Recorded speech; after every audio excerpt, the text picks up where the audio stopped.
Midnight in Chicago. The streets were nearly deserted, swallowed in silence except for the faint hum of streetlights and the occasional rumble of an L train in the distance.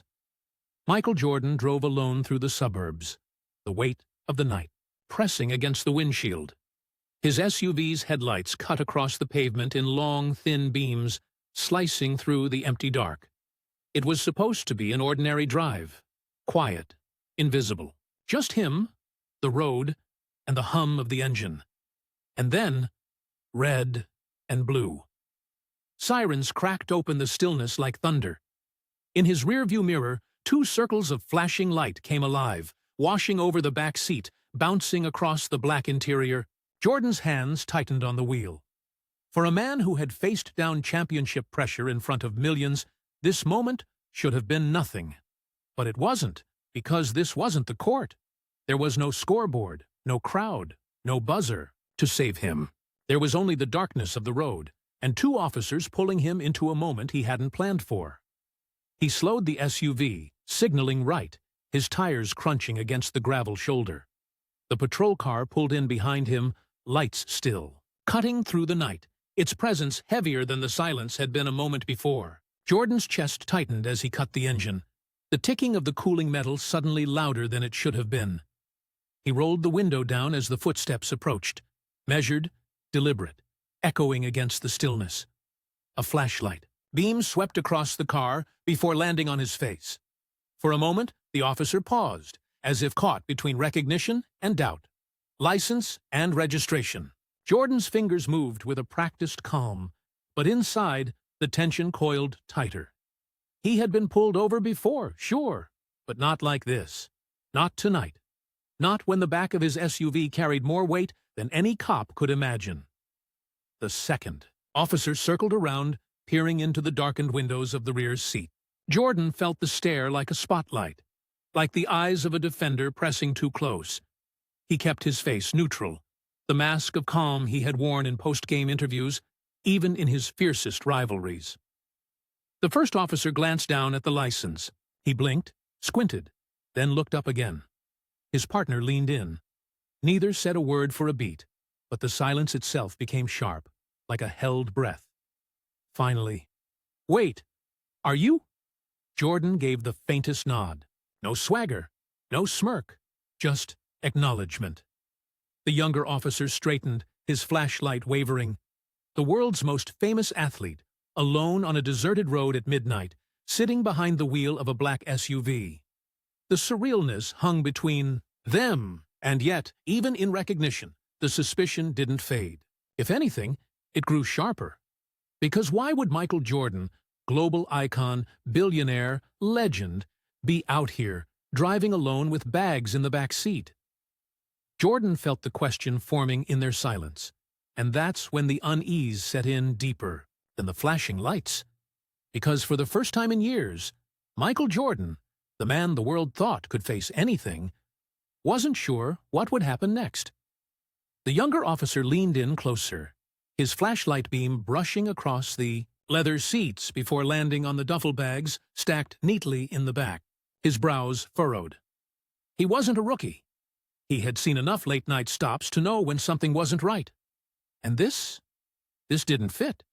The first officer still had Jordan's license in his hand, his thumb brushing the edge, eyes shifting, between the plastic card and the man sitting silently behind the wheel. Finally, he spoke. "Mr. Jordan, do you know why we pulled you over tonight?" Jordan forced a small breath, measured, careful. "Speeding? Maybe drifting a little," he said, his voice calm but flat. It was true. He had been distracted. The night, the road, the weight in the back. It all pressed heavier than the speedometer needle, but the officer's expression didn't soften. The younger cop walked back around, whispering something to his partner. Jordan caught only fragments. Bags. Suspicious. Back up? His chest tightened. He could already sense where this was. Heading. He'd been under scrutiny before. Gambling headlines, locker room rumors, controversies twisted by media into storms. The court had been his refuge, but this was different. Out here, on this road, There were no cameras to show the truth. Just two officers, their doubts, and the reality sitting in his trunk. The first officer leaned slightly toward him. "Mind if we ask what's in the back, sir?" Jordan kept his gaze steady. "Just some personal things," he said. "Mind if we take a look?" The question wasn't really a question. It was a pressure, a test, the kind of thing that could escalate in seconds if answered wrong. Jordan's fingers drummed lightly against the steering wheel, his face unreadable. On the court, silence could be intimidation. Here, it was suspicion. The younger officer shifted uneasily, eyes locked on the bags. The air felt heavier now, thick with unspoken tension. The highway around them was still empty, but the flashing lights painted everything in urgent strokes. Blue, red, blue, red. Jordan finally nodded. "If you need to, go ahead." His tone was even, but inside, his thoughts churned. Because he knew. The moment they opened that trunk, the questions would only multiply. And until they heard the truth from his own mouth, what they saw would never make sense. The first officer stepped back, raising a hand toward the radio clipped at his shoulder. "Dispatch, we need another unit on Route 59. Possible suspicious load. Requesting backup." Jordan's jaw tightened. Backup. More eyes. More questions. More attention. He sat back in the seat, exhaling slowly, trying to keep his composure. He had learned over the years how to hold still in chaos, how to keep his pulse steady when the clock was ticking down. But this wasn't a game. This wasn't about a shot or a win. This was about trust, about perception, about the fragile line between who he was and what people believed. The younger officer circled the SUV again, pausing once more at the rear window. The flashlight beam lingered on the bags, tracing their outlines. He glanced toward his partner, then back at Jordan. "Sir," he said, voice cautious, "we're going to need you to step out of the vehicle." Jordan's hands froze on the wheel. The weight of those words was heavier than any championship moment. He pushed open the door slowly, stepping out into the night air, cool and sharp against his skin. The gravel crunched under his sneakers. As he straightened, the red and blue strobes washing across his face. The officers flanked him, one on either side. The silence between them stretched long and taut, like a held breath before a whistle. Jordan said nothing. He didn't argue, didn't protest. He just stood there, 6'6" of calm shadow against the flashing lights. The younger cop gestured toward the rear of the SUV. "We'll need the keys to open the trunk." Jordan hesitated. For the first time, a flicker of uncertainty showed in his eyes. Not fear, he wasn't afraid, but something deeper, a knowledge of what was about to come, of the storm waiting to break open. He reached into his pocket, pulled out the keys, and handed them over. The officer took them without a word, turning toward the back of the SUV. The other kept his gaze locked on Jordan, watchful, alert. Jordan stood still, the night pressing in around him, the weight of the moment thick as the silence before a crowd erupts. He had faced pressure before. He had been doubted before. But this was different. This was personal. And, as the keys jingled softly in the officer's hand, the question hanging in the air grew sharper, heavier, impossible to ignore. What was in Michael Jordan's car? The night seemed to thicken around them. The flashing lights painted the trees and the asphalt in dizzying colors, but to Michael Jordan it felt like a cage. Narrowing, closing in. He stood outside his SUV, the officer's eyes moving between him and the bags in the back seat. The younger officer adjusted his flashlight, aiming it deliberately at the duffels. His voice was steady, but Jordan caught the edge of doubt in it. "That's a lot of gear for one man, sir. Where exactly are you headed this late?" Jordan's answer was calm, almost too calm. "Just driving, dropping some things off." The words hung there, unsatisfying. He knew it. The officer knew it. Even the dark road seemed to know it. The senior officer, the taller of the two, shifted his stance. "Mr. Jordan, we called for backup because, well, what you're carrying doesn't exactly look like a routine load. Care to explain why there are sealed envelopes stacked in plain view?" Jordan glanced toward the SUV. From the outside, it did look strange. Duffels packed tight, boxes stacked neatly, the envelopes bulging as if hiding something more than paper. To anyone else, it screamed secrecy. To the police, it screamed trouble. Inside, his pulse quickened, not from guilt but from memory. Flashbacks flickered uninvited. Headlines about gambling debts.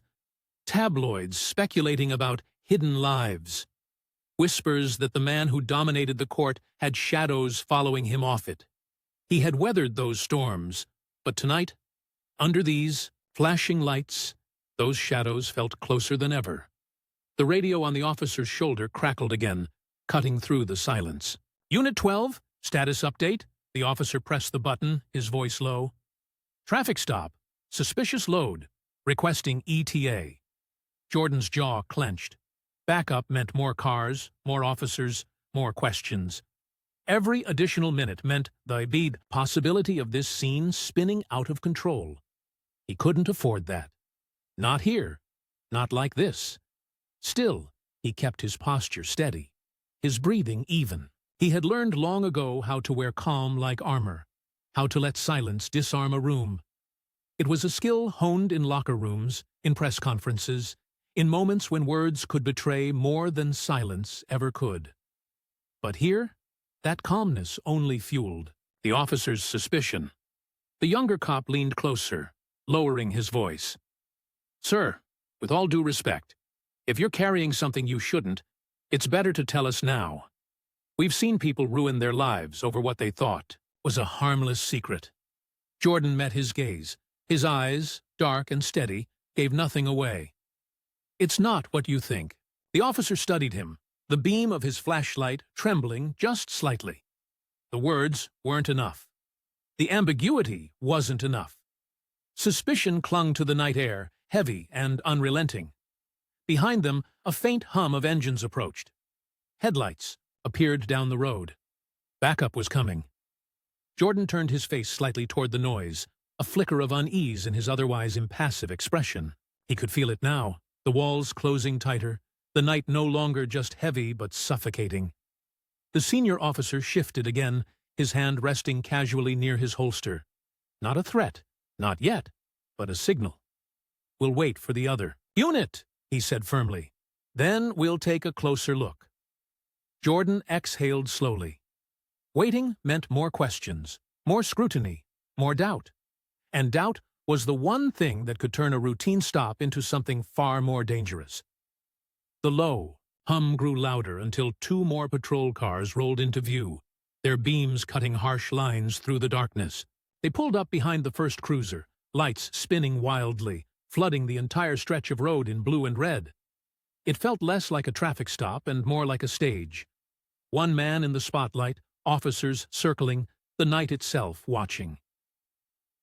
Jordan stood by his SUV, shoulders squared, face calm, but his heart thudded like a drum beneath his jacket. He had been here before in other ways, surrounded, scrutinized, expected to perform. But this wasn't the court, and no roar of a crowd would save him now. The doors of the new cruisers opened, and three more officers stepped out, their expressions set, their postures alert. They exchanged quick words with the first pair, eyes darting toward Jordan, then toward the SUV, then back to Jordan. One of them, a broad-shouldered sergeant, stepped forward. His voice was clipped, authoritative. "Mr. Jordan, is that correct?" "Yes," Jordan said simply. The sergeant gave a short nod, as though confirming something to himself.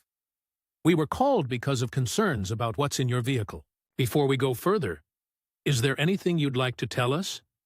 Jordan's lips pressed into a thin line.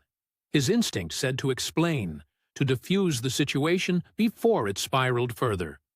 But another part of him, the part that had spent decades holding back, guarding his private life, kept him silent. The pause stretched. The sergeant raised an eyebrow. "Sir, refusing to answer doesn't help your case."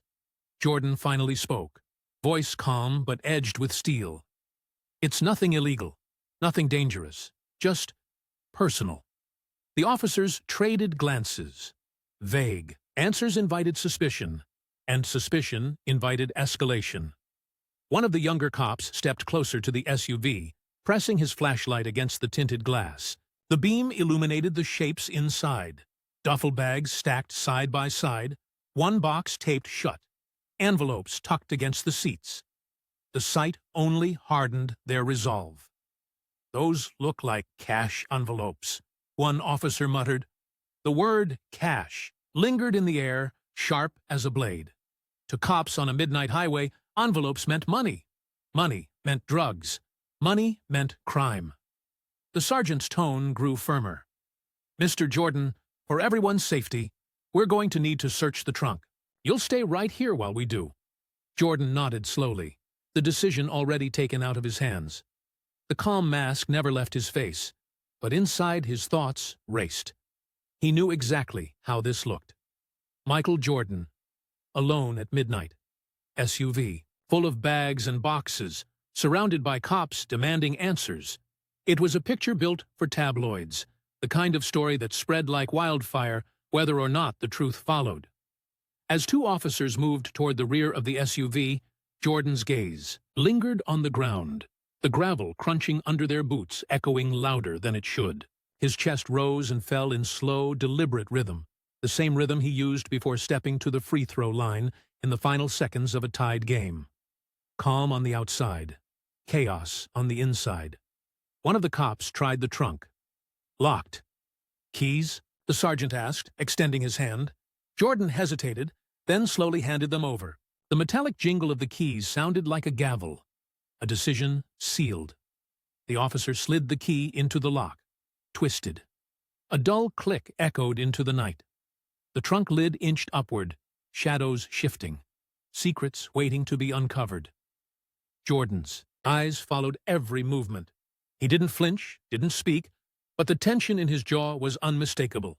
He had weathered endless games where millions waited for his next move. But here, it wasn't the outcome of a game at stake. It was his name, his legacy. The trunk rose higher, the officers leaning in, flashlights cutting across cardboard edges and nylon straps. Their murmurs filled the silence, low and uneasy. Jordan's stomach sank. The moment of revelation was here. And whatever came next, there was no turning back. The trunk creaked open, its hinges groaning in the still night air. Flashlight beams sliced through the darkness, catching on sealed cardboard, the sheen of nylon duffels, and the faint shimmer of envelopes stacked neatly inside. For the officers, the sight was confirmation of suspicion. For Jordan, it was the beginning of a storm he had prayed to avoid. The sergeant leaned in first, his light sweeping slow, deliberate lines across the contents. He didn't speak at once, but the way his brow furrowed told its own story. The younger officer joined him, murmuring something too low for Jordan to catch. Their shoulders stiffened. Their silence was louder than words. Jordan stood still, his frame a silhouette against the flashing patrol lights. To anyone else, he looked like a man unmoved, a statue carved in calm. But behind his eyes, a floodgate cracked open. Memories surged. Rumors splashed across headlines, whispers about backroom bets, articles questioning his integrity during the height of his career. Michael Jordan? Caught up again? The phantom echo of past accusations clawed at him. He remembered the sting of sitting through interviews, denying connections to men who gambled big, swearing the truth while cameras dissected every twitch of his face. He remembered headlines, twisting losses into secret debts, victories into desperation. Even in triumph, they had found ways to paint him in shadow. And now, with the trunk yawning open and officers shining their lights on bags and boxes they didn't understand, it felt like déjà vu. Another moment where his life could be rewritten by suspicion. The sergeant's voice finally broke the silence. "That's a lot of sealed boxes, Mr. Jordan. And these envelopes—" He lifted one gingerly, as though afraid it might explode. "What exactly are we looking at here?" Jordan's mouth felt dry. He could have explained. He could have ended this right now. But he hesitated, his instinct still wrestling with the weight of privacy. Because the truth wasn't criminal. It wasn't shameful. But it was personal. Deeply personal. And explaining it would mean exposing a side of himself the world wasn't. Supposed to see. The pause stretched again, heavy, unbearable. One of the younger cops, edgier than the rest, muttered to his partner, "This doesn't feel right. Who drives around at midnight with envelopes like these? What's he hiding?" The sergeant's gaze hardened, shifting from the trunk to Jordan. "Sir, you're going to need to explain yourself. Right now." Jordan drew a breath, long and steady, as if preparing for a free throw in the final seconds of a finals game. His mind flickered through years of standing at the line, the entire arena holding its breath. But this wasn't a game, and no buzzer would rescue him. The sound of the radio crackled again, another unit asking for updates. The sergeant didn't respond. His eyes were locked on Jordan, the silence between them sharp as glass. And, for the first time, Jordan felt the balance tip. He could sense it in the officer's body language. Their suspicion was curdling into something harder, more dangerous. Doubt wasn't enough anymore. They wanted answers. Jordan shifted slightly. The Iowa gravel crunching beneath his shoes. His calm mask didn't crack, but his mind was racing. Should he reveal the truth now, or let the suspense pull tighter? Should he defend himself, or let them find their way to it? In the shadows of the open trunk, the envelopes gleamed faintly, under the flashlight glow. Ordinary paper, ordinary shapes, yet to these men, they were mysteries waiting to be unwrapped. And in that instant, Michael Jordan realized the reveal wasn't just coming, it was here. The trunk lifted fully now, its hinges squeaking as though reluctant to reveal the truth. Flashlights swept across the interior, catching glimmers of tape, cardboard seams, and nylon straps. The officers leaned closer, beams steady, expressions sharp. "Boxes," one murmured. "Dozens of them," another voice followed, firmer. "And duffel bags, packed tight." The sight was strange enough on its own. Why would a man like Michael Jordan, worth hundreds of millions, be driving at midnight with his trunk crammed full of sealed packages? But strangeness quickly hardened into suspicion when one officer nudged a box and heard the dull thump of weight inside. The sergeant bent forward, running a gloved hand over the tape. His eyes narrowed. "What exactly is this, Mr. Jordan?" Jordan didn't answer immediately. He stood tall, shoulders square, his face impassive. To the world, he was unshakable, untouchable, a man who thrived under pressure. But here, the silence only deepened the unease. The younger officer crouched lower, shining his light directly into the trunk's depths. That was when he noticed the first envelope. It had slipped slightly out of a box, edges crumpled as though hurriedly stuffed inside. The beam lit up the corner, and the word "Foundation" faintly stamped across it. He frowned. Envelopes? Labeled? Foundation? What foundation? The sergeant straightened, turning back toward Jordan. "Sir, we need answers now. You're carrying a load that doesn't match any routine explanation. If this is legitimate, prove it. Otherwise—" He let the unfinished sentence hang heavy. Jordan finally exhaled, his voice calm, measured. "You're not looking at what you think you are." But vague reassurances weren't enough. The officer's body language stiffened, suspicion sharpening with each heartbeat. One officer tugged at a duffel strap and unzipped it slightly. The light revealed pristine sneakers, rows of them, brand new, untouched. Another bag held jerseys, folded and stacked, tags still hanging. The cops exchanged bewildered looks. Shoes? Jerseys? Boxes and envelopes labeled with strange codes? It didn't fit the narrative of crime, but it didn't erase the unease either. Why would a man hide these things instead of explaining them outright? The younger cop's voice broke, the silence again tinged with disbelief. "Why carry this yourself? You've got people who can move this stuff. Why are you, Michael Jordan, out here at midnight, with your trunk packed like a delivery van?" Jordan's gaze dropped briefly, to the ground, gravel crunching softly under his shoes as he shifted. He could answer. He could lay it all bare. But not yet. Not with this many eyes watching, suspicion thick in the air, every word ready to be twisted. His silence stretched, and the officer's patience wore thinner. "Sir," the sergeant pressed, voice heavy with authority, "we're going to need to open one of these boxes. If you don't object, we'll proceed. If you do—" His hand hovered near his radio. "We'll escalate." Jordan finally raised his head, eyes steady, voice even. "Do what you have to do." The officers moved, quickly. A box cutter slid against the tape, the sound slicing the night like a blade. The flaps folded open, and the flashlight beams dove inside. What they saw left them speechless for a moment. Rows of neatly stacked envelopes filled the space, each one thick, sealed, marked with different handwritten names. The silence that followed wasn't just confusion anymore, it was disbelief. The trunk lifted fully now, its hinges squeaking as though reluctant to reveal the truth. Flashlights swept across the interior, catching glimmers of tape, cardboard seams, and nylon straps. The officers leaned closer, beams steady, expressions sharp. "Boxes," one murmured. "Dozens of them," another voice followed, firmer. "And duffel bags, packed tight." The sight was strange enough on its own. Why would a man like Michael Jordan, worth hundreds of millions, be driving at midnight with his trunk crammed full of sealed packages? But strangeness quickly hardened into suspicion when one officer nudged a box and heard the dull thump of weight inside. The sergeant bent forward, running a gloved hand over the tape. His eyes narrowed. "What exactly is this, Mr. Jordan?" Jordan didn't answer immediately. He stood tall, shoulders square, his face impassive. To the world, he was unshakable, untouchable, a man who thrived under pressure. But here, the silence only deepened the unease.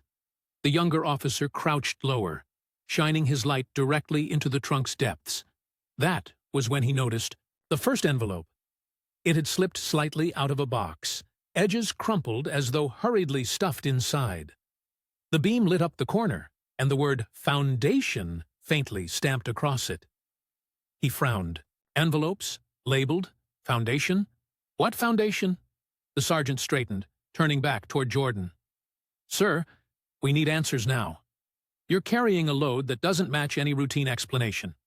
If this is legitimate, prove it. Otherwise—" He let the unfinished sentence hang heavy. Jordan finally exhaled, his voice calm, measured. "You're not looking at what you think you are." But vague reassurances weren't enough. The officer's body language stiffened, suspicion sharpening with each heartbeat. One officer tugged at a duffel strap and unzipped it slightly. The light revealed pristine sneakers, rows of them, brand new, untouched. Another bag held jerseys, folded and stacked, tags still hanging. The cops exchanged bewildered looks. Shoes? Jerseys? Boxes and envelopes labeled with strange codes? It didn't fit the narrative of crime, but it didn't erase the unease either. Why would a man hide these things instead of explaining them outright? The younger cop's voice broke, the silence again tinged with disbelief. "Why carry this yourself? You've got people who can move this stuff. Why are you, Michael Jordan, out here at midnight, with your trunk packed like a delivery van?" Jordan's gaze dropped briefly, to the ground, gravel crunching softly under his shoes as he shifted. He could answer. He could lay it all bare. But not yet. Not with this many eyes watching, suspicion thick in the air, every word ready to be twisted. His silence stretched, and the officer's patience wore thinner. "Sir," the sergeant pressed, voice heavy with authority, "we're going to need to open one of these boxes. If you don't object, we'll proceed. If you do—" His hand hovered near his radio. "We'll escalate." Jordan finally raised his head, eyes steady, voice even. "Do what you have to do." The officers moved, quickly. A box cutter slid against the tape, the sound slicing the night like a blade. The flaps folded open, and the flashlight beams dove inside. What they saw left them speechless for a moment. Rows of neatly stacked envelopes filled the space, each one thick, sealed, marked with different handwritten names. The silence that followed wasn't just confusion anymore, it was disbelief. The sergeant picked up one of the envelopes from the box, holding it carefully between his fingers. It was thick, sealed with tape, and on its front a name was scrawled in black marker. Derek S. His brows furrowed deeper. He pulled another. Monica R. Another. James T. Dozens of names stared back at him, each envelope identical in weight, each clearly packed with something substantial. The younger officer whispered, almost to himself, This looks like payout money." The word payout cracked through, the night air like thunder. Suddenly, the atmosphere shifted again. What had begun as suspicion now took on the edge of accusation. Their imaginations filled the blanks. Cash handoffs, quiet transactions, something hidden that Michael Jordan, of all people, didn't want discovered. The sergeant turned sharply to Jordan. "Sir, I need you to tell me exactly what's inside these envelopes, and I need you to tell me now." Jordan's gaze didn't waver. His voice, steady but low, carried only a fraction of the truth. "They're not what you think. That wasn't enough." The sergeant motioned to his team. "Open one." The younger cop hesitated. "Sir, if this goes south, open it." The knife sliced through the taped edge, the rip of paper loud in the tense night.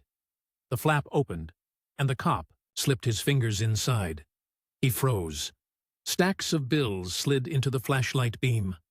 Crisp, neatly banded hundreds, thousands of dollars bundled tightly. His voice trembled as he muttered, "It's cash. A lot of cash." A ripple of unease spread through the group. Why would Jordan, a billionaire, a man who lived in estates guarded by security and accountants, be driving around with envelopes stuffed with cash, each tagged with a different name?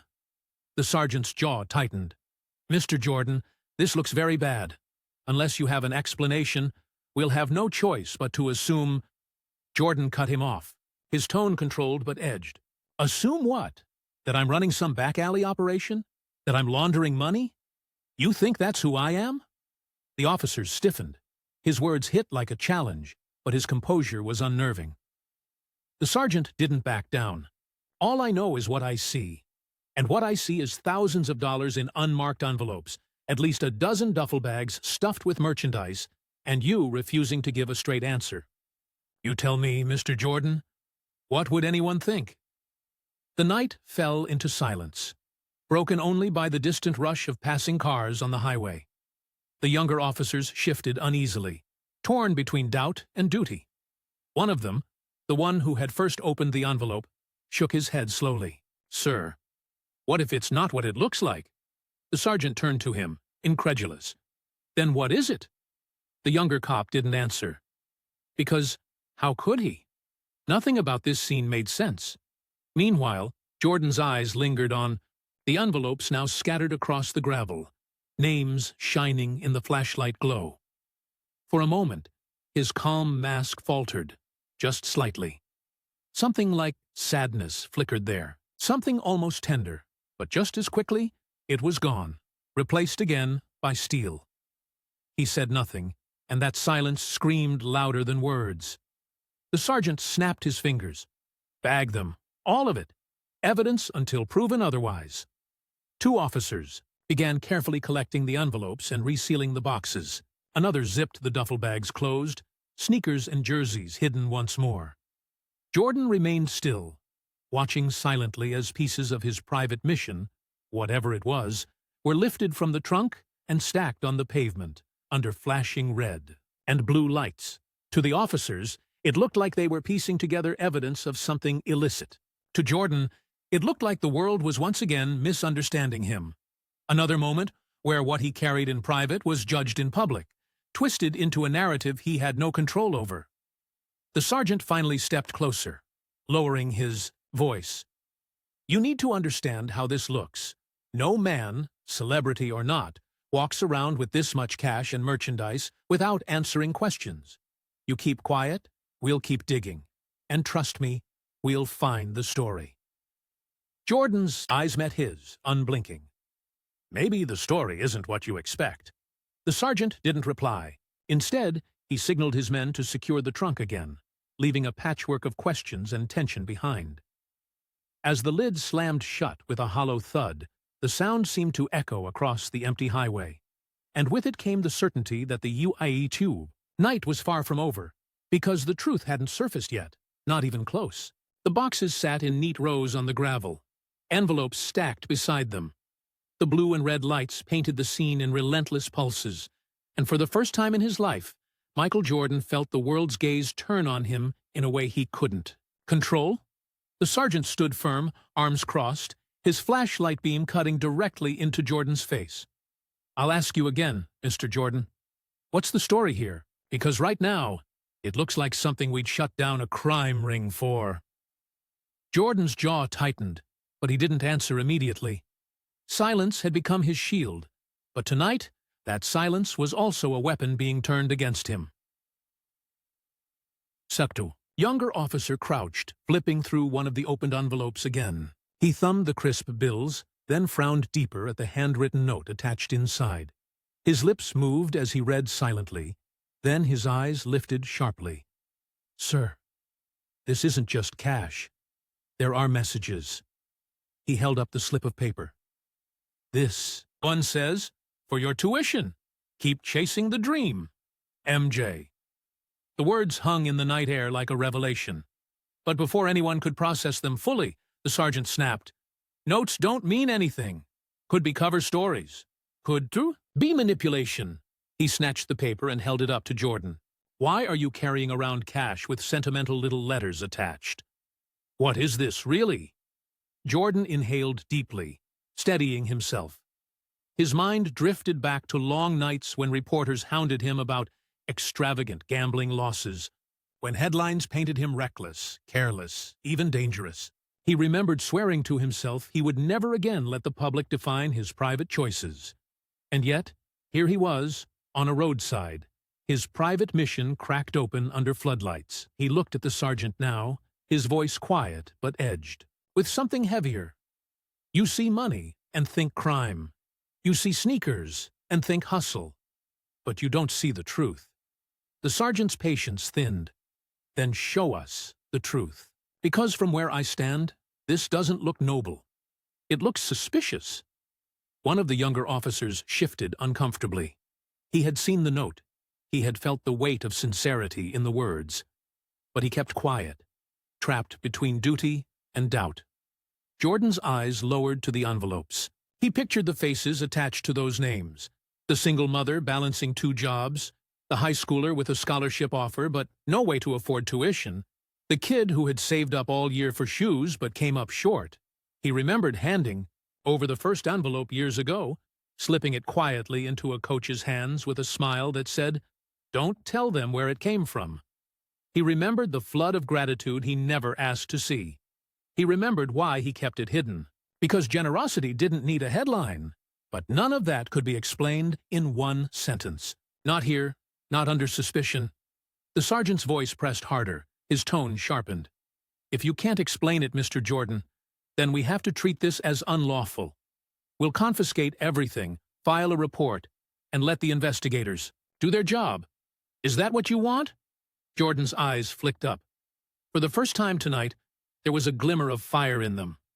"No," he said quietly. "What I want is for you to understand." The officers paused. Something in his voice had shifted. It carried weight, not defensiveness, but conviction. Still, the sergeant wasn't convinced. "Then explain it, because I'm not walking away with guesses." Jordan looked down at the scattered envelopes, the sneakers, the jerseys. His lips pressed together, as though the choice itself cost him more than the money inside.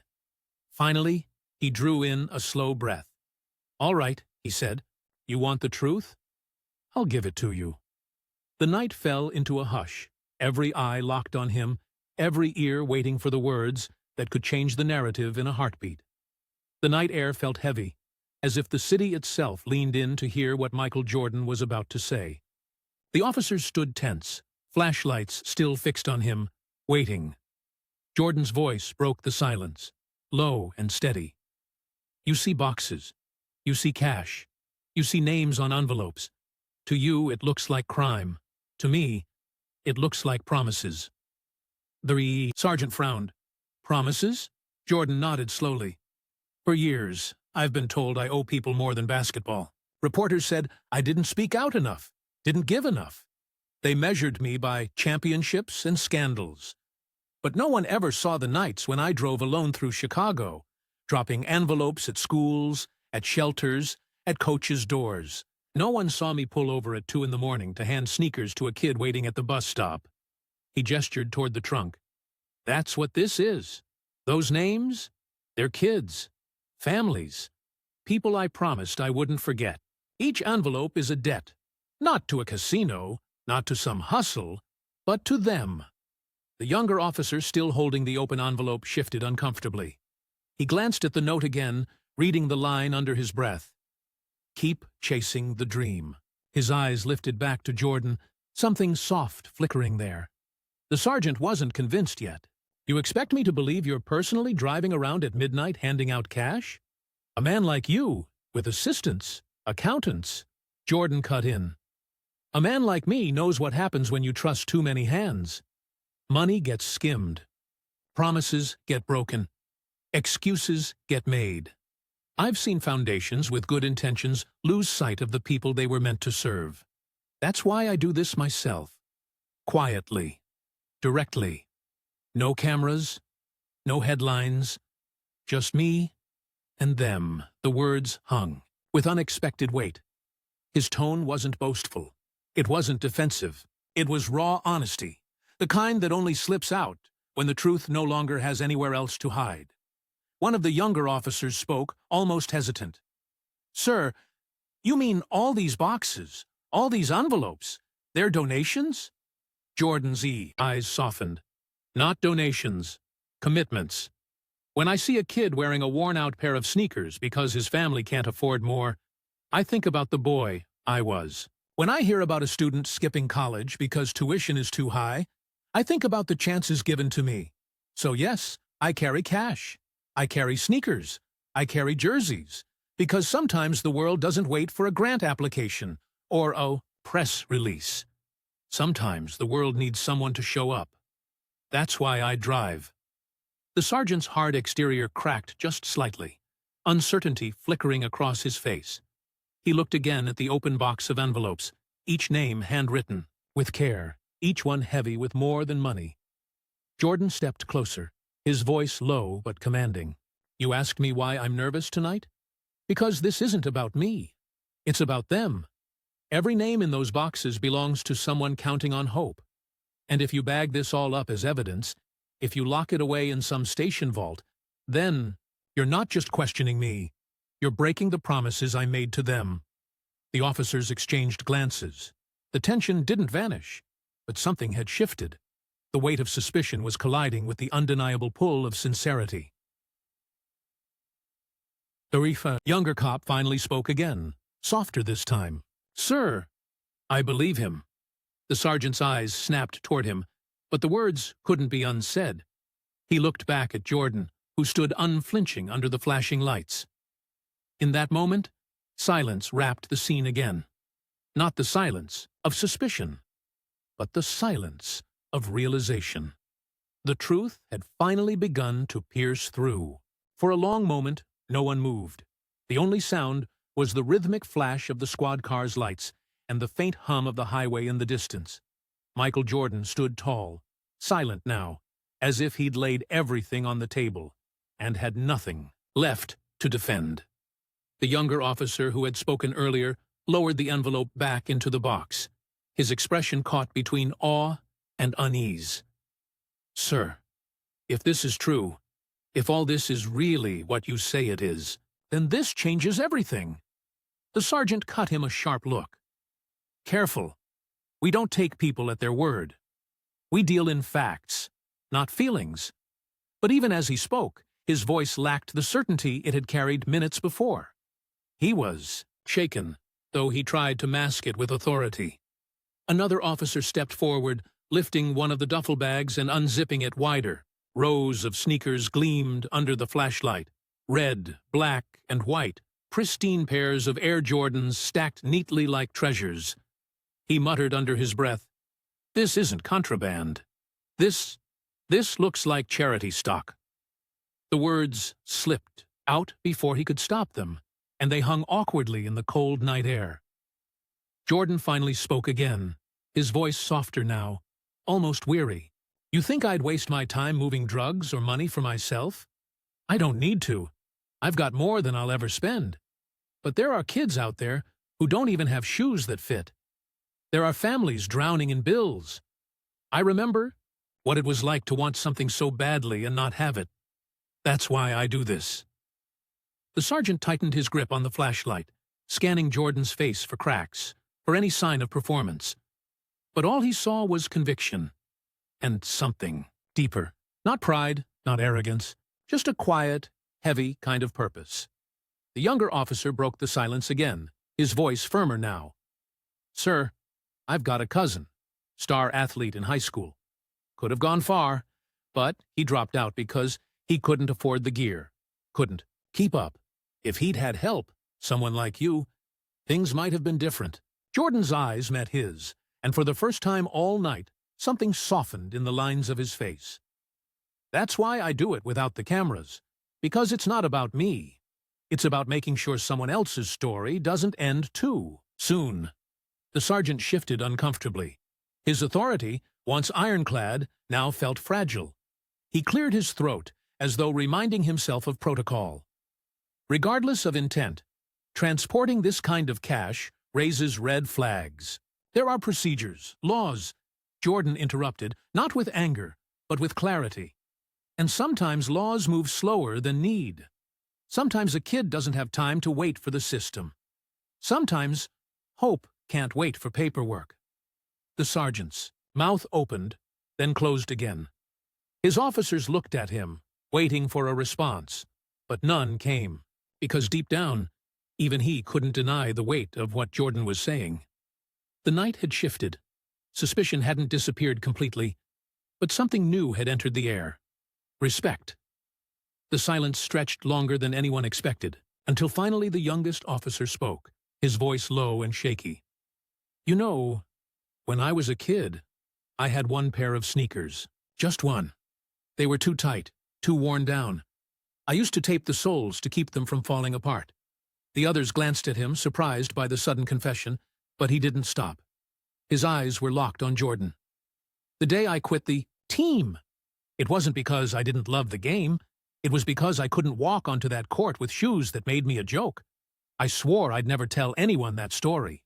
But tonight, looking at these boxes, these letters, it feels like you've been fighting for kids like me all along." Jordan didn't smile. He didn't gloat.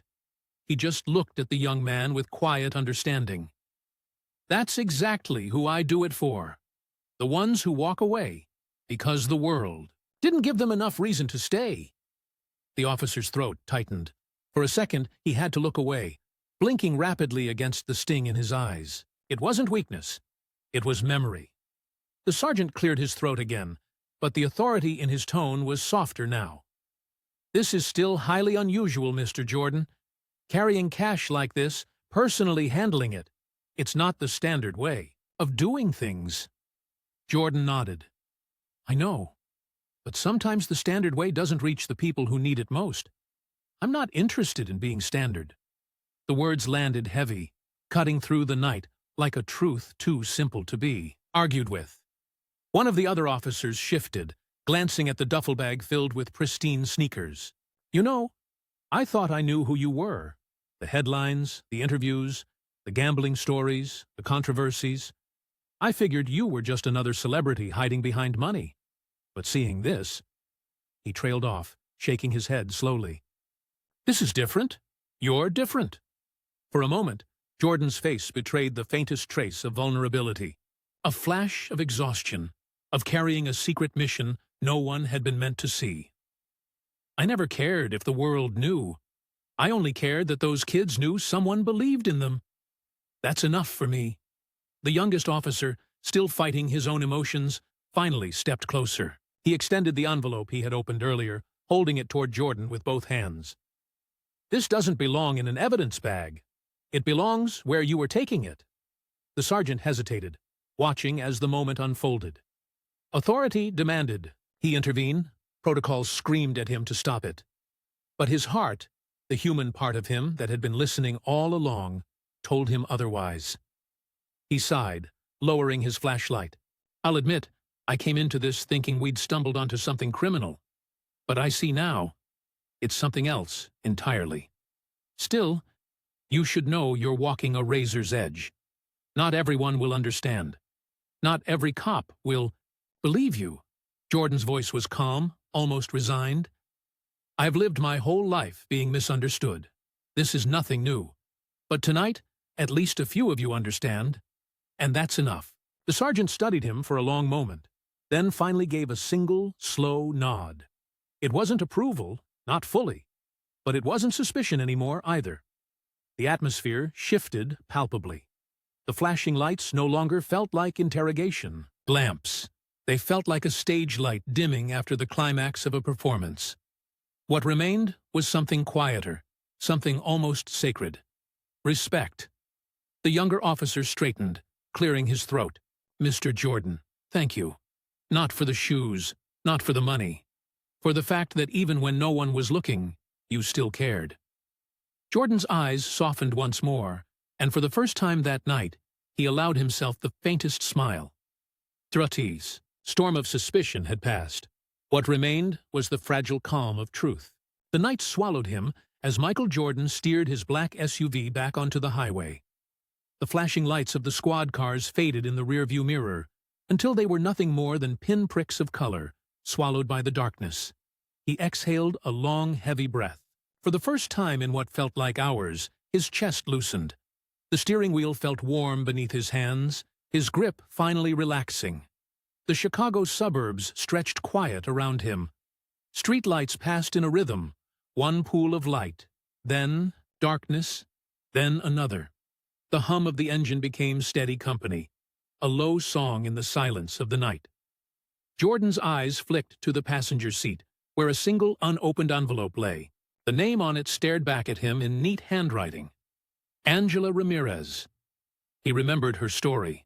A mother of 3, 2 jobs, no time, barely holding on. He had promised himself that tomorrow morning, that envelope would reach her hands. The memory of the officer's suspicion replayed in his mind, but now without bitterness. Instead, he felt something else. Confirmation. If even trained eyes couldn't believe this mission at first glance, then maybe he was truly doing it right. Quietly. Without spectacle. He leaned back, his mind drifting uninvited to the past. A younger version of himself, sneakers squeaking on a cracked court in Wilmington, North Carolina, the boy who couldn't have imagined this life. This fame, this weight. His father's voice echoed in his ears. Never forget where you came from, Mike. The road stretched out endlessly. Black ribbon under the glowing dash lights. He tapped the steering wheel almost absently, like the way he used to bounce a ball while thinking. He thought of all the times he'd been judged by the world, the gambling rumors, the media headlines, the endless scrutiny. They had painted him as invincible, untouchable. But tonight reminded him that even the strongest armor cracked when suspicion was sharp enough. And yet, in that crack, something human had been seen. Something real. Jordan glanced at the rear view. Again, not at the lights this time, but at his own eyes staring back at him. For a second, he barely recognized the man he saw. Not the icon, not the brand. Just a man who had chosen to drive through the night with boxes full of hope in his trunk. The thought carried a quiet pride, but also a quiet loneliness. As the SUV ate up the miles, he whispered softly to himself, words meant only for the night. Still keeping the promises, Pops. Still keeping them. The hum of the tires against asphalt turned into a kind of meditation. Each mile carried Michael further from flashing lights and suspicion, but deeper into the silence of his own thoughts.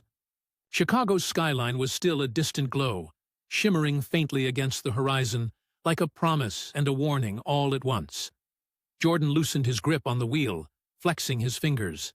The adrenaline that had kept him sharp during the stop was fading, replaced by a heavy weariness. But it wasn't just physical exhaustion. It was the fatigue of years spent walking a line few people even knew existed. His mind wandered to old headlines, moments he couldn't erase. Michael Jordan under investigation for gambling. Michael Jordan criticized for staying silent on politics. Michael Jordan accused of arrogance. Each one a scar, a reminder of the price of being larger than life. He exhaled, the memories heavy, but not unfamiliar. "They'll never know the whole story," he muttered under his breath.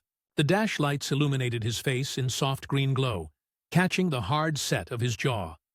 He thought back to the young officer's words, about sneakers taped together, about quitting a team because of shame. That confession lingered with him, because it wasn't just one story. It was millions, scattered across streets he had never walked, homes he had never entered, kids carrying invisible battles while the world looked away, and he knew why it mattered to him so much. Because he had walked those streets. He had been that kid once. A memory surfaced, him standing in a small room, his father's hands tightening the laces on a too big pair of shoes, saying, "Don't worry, Mike, they'll fit with time." He had believed it then. Now, decades later, he realized those words had meant more than shoes. They meant faith, patience, the belief that a boy could grow into the life his dreams demanded. Jordan's chest tightened. That was why he kept doing this. Not for recognition, not for redemption, but to keep giving kids that same faith, that one day things would fit. He pressed the accelerator a little harder, the engine growling beneath him. The night road stretched on, endless. For a moment, he imagined what the officers were saying. Now, back at the roadside. Maybe they were still shaken.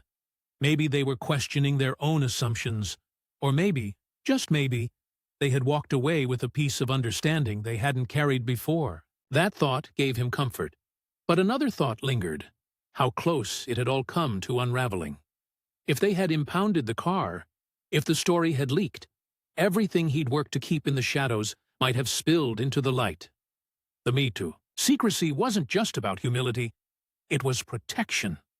Once the world labeled it, dissected it, it would lose its soul. He clenched his jaw, whispering, "Not yet. Not like this." The highway signs flashed by.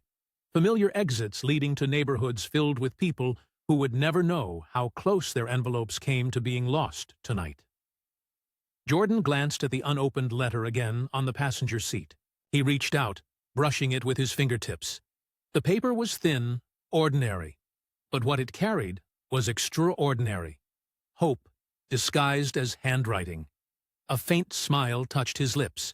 "Tomorrow, Angela," he whispered. "Tomorrow, you'll know someone's in your corner." The SUV rolled on through the quiet dark, a single pair of headlights carving a path through emptiness. And in that solitude, Jordan felt both the burden and the beauty of his secret life. He was tired, yes, but he wasn't done. Not yet. Not as long as there were promises left to keep. The road narrowed into silence, broken only by the occasional rumble of a passing truck. Michael's eyes stayed fixed ahead, but his mind wandered far behind him, back through decades, through courts lit bright as daylight, through nights darker than this one. He remembered the way the world had crowned him. Air Jordan, the GOAT, the man who could fly. Headlines had been banners, trophies had been monuments. But underneath it all, there had always been a man who could bleed, who could falter, who could be misunderstood. Fame had never asked permission. It had swallowed him whole, deciding what the world should see. And often, it hadn't been the truth. He thought of the gambling stories, how the press had feasted on them, how every move was dissected, exaggerated, twisted. They had painted him reckless, addicted, flawed. Maybe he was flawed. But no one had cared to ask why he carried such restless fire. No one had seen the burden that drove him, the need to win not just for himself, but for everyone who had ever doubted him. The loss of his father pressed into him like a bruise that never healed. A memory sharper than any rumor. The man who had been his anchor, suddenly gone. The silence after that loss had been deafening, and in that silence he had realized something no championship could teach. Victories didn't fill the void, only promises did. That was when the mission had truly begun. Not a public campaign, not a foundation stamped with his name, just a quiet vow, made to himself and to the memory of his father. Give back in ways no one expects. Give back where no one is looking. Jordan's hands tightened slightly on the wheel. He could still hear the echo of reporters, fans, critics, everyone, demanding to define him. Too selfish, too competitive, too proud. But tonight, when those officers had opened the trunk and seen what he carried, the truth had peeked out. Not the whole truth, but enough. It struck him how fragile it had all been. If the night had gone differently, if the story had spilled into headlines, the meaning would have been stripped bare. The purity of anonymity would have been gone. But it hadn't. He passed another sign, Chicago. 32 miles. The city waited. The neighborhoods waited. The letters waited. And so did his resolve. In the quiet rhythm of the drive, he realized something simple. Legacies weren't measured in points or rings. They were measured in moments like this, silent acts of faith, delivered in envelopes, taped in boxes, passed, hand to hand with no one watching, and for the first time that night, a peace settled into him. The highway stretched endlessly, but Michael wasn't measuring miles anymore. He was measuring choices, each one that had brought him here, every turn in his career, every headline he couldn't control, every night like this when he chose to move quietly instead of basking in spotlight. He thought about the officer's words again. Tonight, you didn't just keep promises to those kids. You reminded us why we put this badge on. That confession lingered, not because it flattered him, but because it revealed something rare. Even strangers could be moved by the invisible weight he carried. Jordan drew a slow breath, rolling his shoulders against the leather seat. The exhaustion was real, but beneath it was something stronger. A pulse, a purpose. He whispered into the quiet cabin, "I'll keep going." It wasn't bravado. It wasn't for the cameras or for history books. It was a vow, simple, unshakable. As long as there were kids taping together sneakers, as long as there were families reading eviction notices, as long as there were dreams dimming under the weight of reality, he would keep going. The world might never know the details. They might never hear the names written on these envelopes or see the shoes boxed in his trunk. They might never witness the midnight drives or the nervous pauses at flashing lights. And that was fine, because this wasn't about the world. It was about the boy he once was. The boy who needed someone to believe in him before he could believe in himself. The boy who once heard his father say, "Never forget where you came from." The headlights carved a path forward, and Jordan felt as if he was driving into something larger than any arena he had ever played in. This wasn't Madison Square Garden. It wasn't the United Center. This was life itself, asking him to keep showing up long after the applause had faded. His mind drifted to the young officer's brother, the one who had worn those shoes until the soles gave out. Jordan wondered if the kid knew, right at that moment, that his story had been carried further than he imagined. Maybe one day he'd find a box waiting on his doorstep. Maybe one day he'd know that even heroes had a way of circling back. The thought steadied him. He checked the clock on the dash. Past midnight. The city lights grew larger in the distance, like stars pulling him closer. Jordan tapped the wheel, gently, as if keeping time with a rhythm only he could hear. A rhythm not of basketball courts, but of promises being delivered, one by one, night after night. Legacy, he realized, wasn't about immortality. It was about responsibility. Rings and trophies were symbols, but responsibility, that was eternal. And, in that moment, as the SUV cut through the darkness, Michael Jordan wasn't the GOAT, or the icon, or the myth. He was a man on a road, carrying hope in cardboard and paper, determined to deliver it before dawn. The resolve burned steady. The mission wasn't ending tonight. If anything, tonight had carved it deeper into him.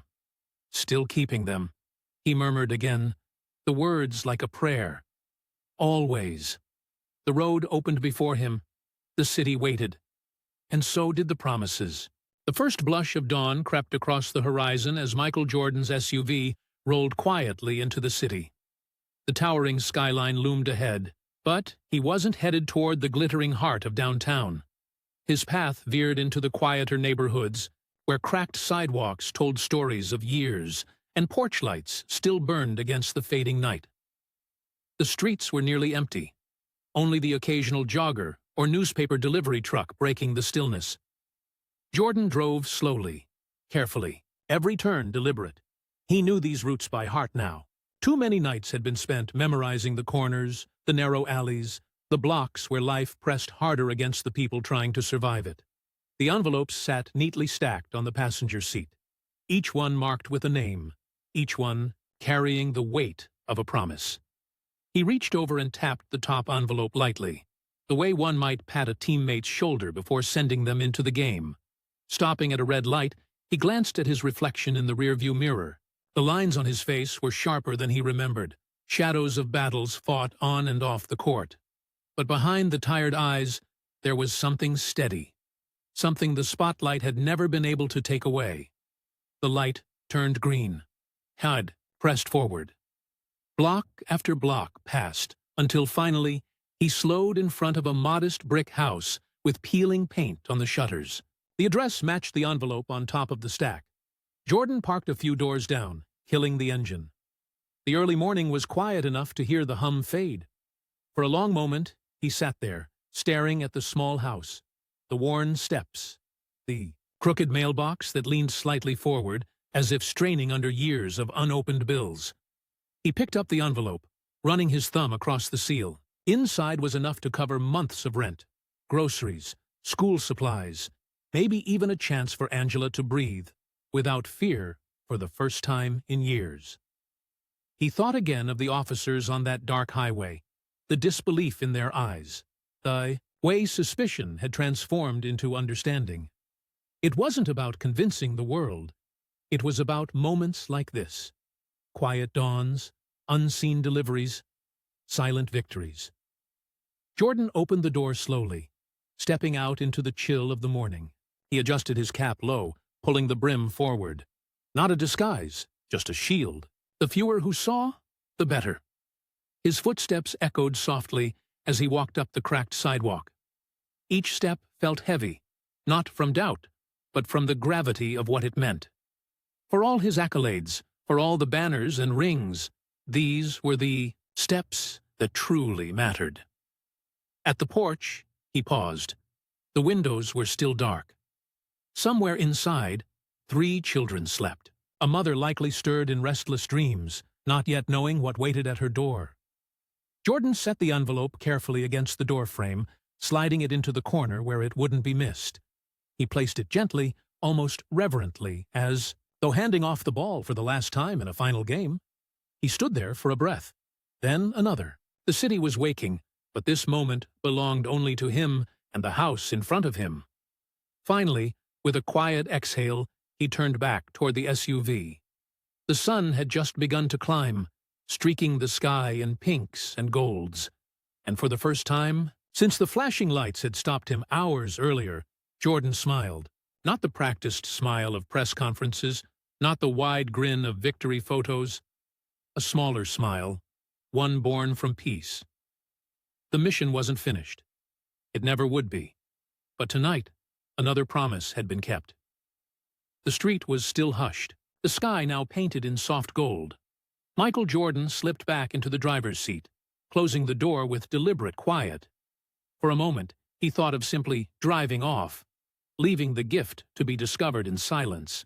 But something in him hesitated. His eyes went back to the little house, the worn shutters, the crooked mailbox, the dim glow of a lamp flickering on in the kitchen window. Someone was waking. Life inside those walls was already beginning, unaware that it was about to shift in ways they could not yet imagine. On instinct, Jordan reached for the door handle again. He stepped out, walked back to the porch, and pressed the doorbell once. The sound was faint, a gentle chime that seemed to ripple through the early morning air. He turned immediately, descending the steps quickly, not wanting to be caught in the act. By the time he slid into his SUV again, the porch light had clicked on. A few seconds later, the door creaked open. A woman, Angela, stood in the frame, her robe loosely tied, hair pulled back hastily. She looked down first, as if checking for a newspaper. Then her gaze fell on the envelope propped against the doorframe. From his car parked down the street, Jordan watched discreetly. Angela bent down, picked up the envelope, and tore it open. Even from a distance, he could see the change ripple through her. Her shoulders dropped, her hand flew to her mouth, and she sank against the doorframe, overwhelmed. Inside, a child stirred. A small boy appeared at the doorway, rubbing his eyes, tugging at his mother's robe. Angela pulled him close, clutching him with one arm while still holding the envelope in the other. Tears streaked her face, but there was relief in them. Raw, unfiltered relief. Jordan leaned back in his seat, unseen, a silent witness to the transformation. He didn't need her to know it was him. That wasn't the point. The point was the shift he had just witnessed. A family's weight lightened. A future nudged in a new direction. The boy pointed at the envelope, asking something Jordan couldn't hear. Angela shook her head softly, kissing the top of his head. She whispered something into his ear, something that made him glance up at her with wide eyes before he smiled. The kind of smile that only children can make. Pure, unburdened, radiant. Jordan closed his own eyes for a second. That smile was enough. That smile was victory. He started the engine, the hum breaking the stillness. The porch light still glowed as he pulled away, but he didn't look back this time. He didn't need to. The road stretched ahead, bathed now in full morning light. The city was awake, buzzing with life. But for him, it felt different. Quieter. Clearer. Each mile carried not just his SUV, but the weight of promises already kept, and promises still waiting in sealed envelopes. This, he realized, was what legacy truly meant. Not the banners hanging in rafters or the rings displayed in glass cases, but mornings like this, when hope arrived quietly at a stranger's doorstep. And though the world would never see it, never headline it, never celebrate it in roaring arenas, he knew deep down that these moments would outlast everything else. As he merged onto the highway once more, Michael Jordan whispered under his breath, almost like a vow renewed. One more night. One more promise. Always one more. The SUV disappeared into the traffic, just another car among many. But inside, carrying invisible weight and unshakable resolve, was a man who had long ago learned that greatness wasn't about how high you flew, but about how deeply you reached. And somewhere back on that quiet street, a mother held her child, tighter, tears still falling, with the envelope in her hand. Proof that miracles sometimes wore the shape of paper and ink,